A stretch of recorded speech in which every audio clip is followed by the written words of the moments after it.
Action News. Good morning, Las Vegas.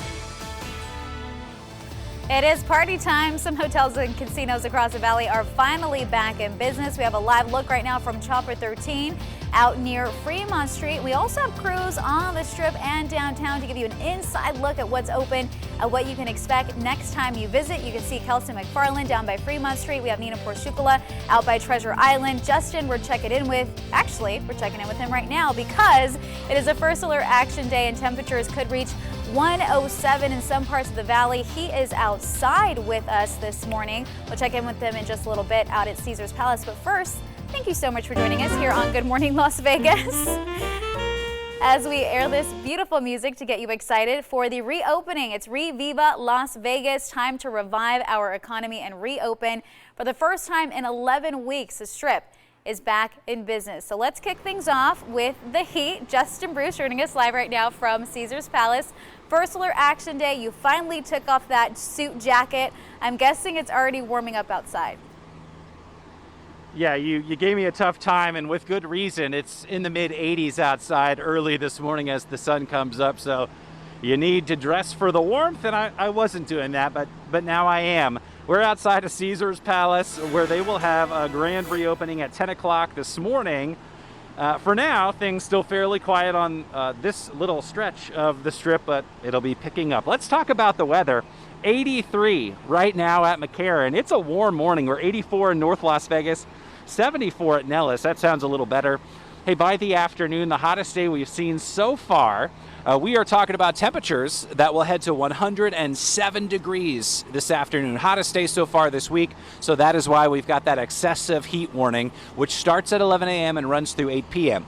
Your 13-hour forecast, and like Kalina mentioned, it's an action day. We encourage you to stay hydrated, seek air conditioning, search out some shade if you do have to be outside. We're 95 at 10 in the morning, 105 at 2 in the afternoon. Again, that high up to 107 a little after that. Now, we've got big temperature changes this weekend, but as you might suspect, when we have big temperature changes, usually there's some wind involved. We'll time that wind out for you in just a moment. All right, Justin, thank you so much. Let's get a look at your roadways this morning. Let's head out to a couple of the cameras. Ooh, that's a nice one. 15 here, right at the connector road. You can see it is moving nicely in both directions. We have a lot more cars out on the roadway than I was expecting this morning, but the good news, we are still nice and clear as far as crashes are concerned. So as we reopen, you can head out and not see any problem spots. All right, the time now 5:32. Everyone is getting back to business right here in the valley. We have a live look at the D Hotel and Casino downtown. This is live from Chopper 13. They opened up at 12:01 this morning for the first time in over 2 months. So we have 13 Action News reporter Kelsey McFarland live near the D to show you what things will be like next time you visit Fremont Street. Kelsey? Well, the crowd certainly didn't disappoint last night, but now as we get into hour 5.5 early in the morning, it's pretty much just a few stragglers here on Fremont Street Experience, with the exception of us, security, and some cleaning crews. Now, some casinos still closed, like the Four Queens, and of course, Fremont Street Experience, the live entertainment that we usually see here, and the iconic live performances will not be happening just yet. But the D Las Vegas is one of the several casinos that opened at 12:01, and they had a line of people waiting to get inside. Now, the CEO of the D, Derek Stevens, brought thousands of one-way tickets for people in all corners of the country so they could come in and enjoy the reopening of Las Vegas. But for those that do want to come and enjoy, things will be different for visitors. You have to be 21 or over, you can't have a backpack, and you have to go through security. We walked through metal detectors to get inside the Fremont Street Experience. And we're also hearing that they plan on doing something called fogging for hard-to-reach areas to sanitize some of those regions. Of course, some of the managers at the hotels doing their part to try to encourage social distancing.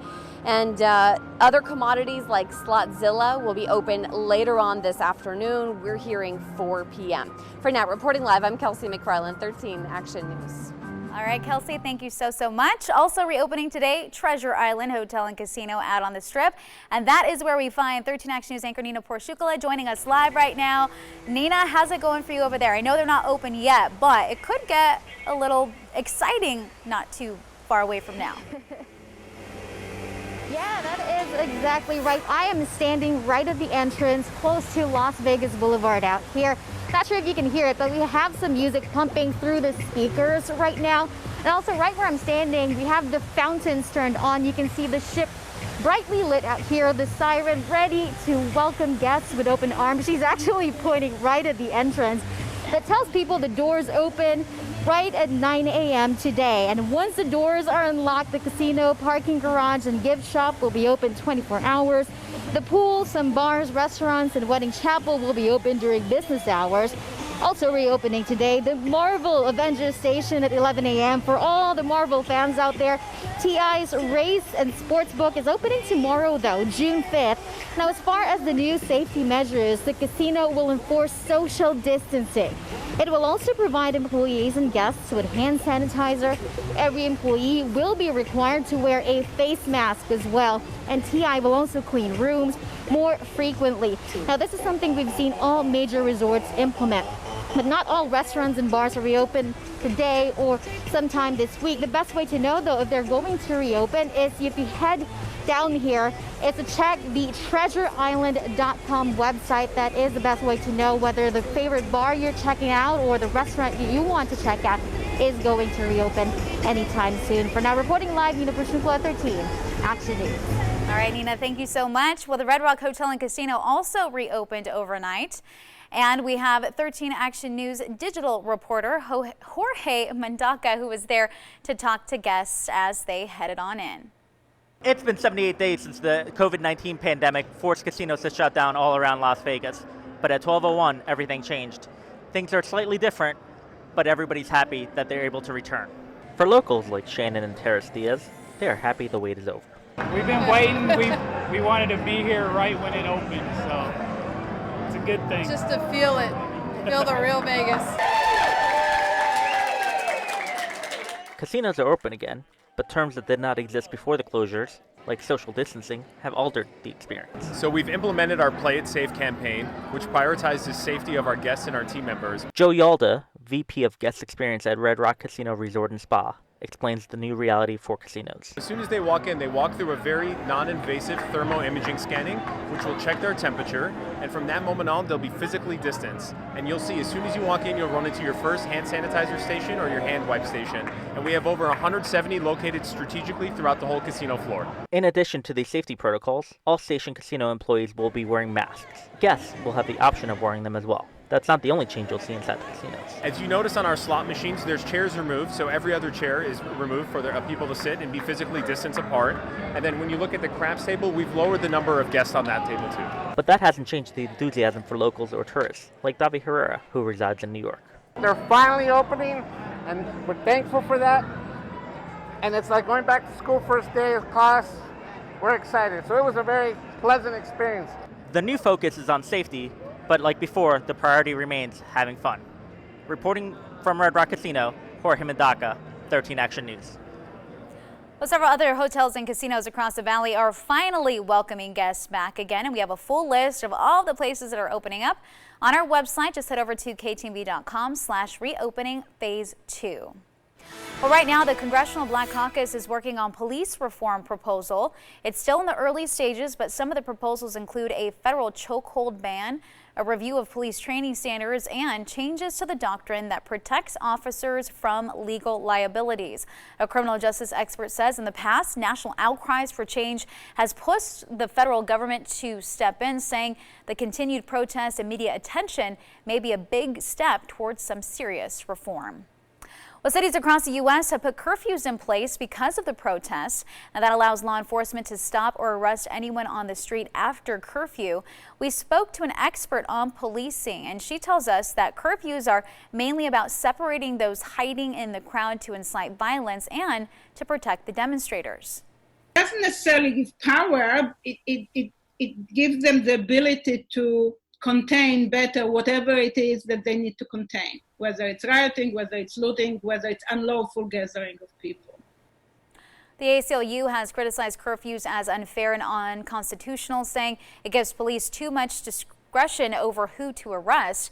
It's important to note that curfews are put in place by mayors or local governments, not by police chiefs or commissioners, and many protesters have ignored the restrictions. Now, recently, you might remember Las Vegas City Councilman Stavros Anthony calling for a curfew, but so far, we do not have one in place.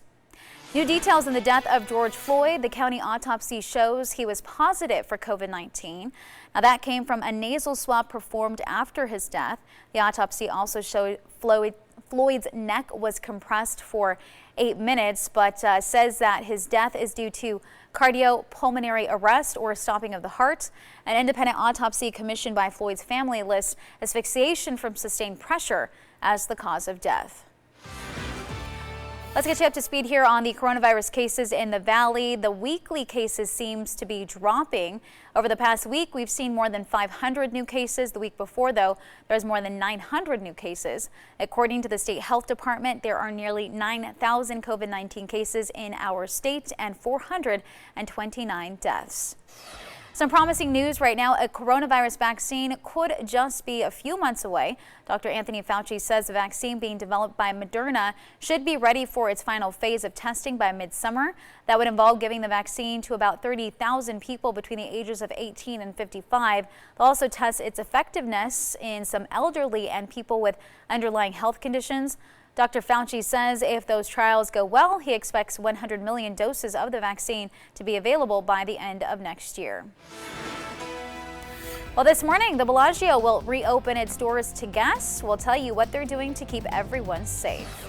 Plus, former Defense Secretary slamming President Trump, why he says he is actively dividing the nation.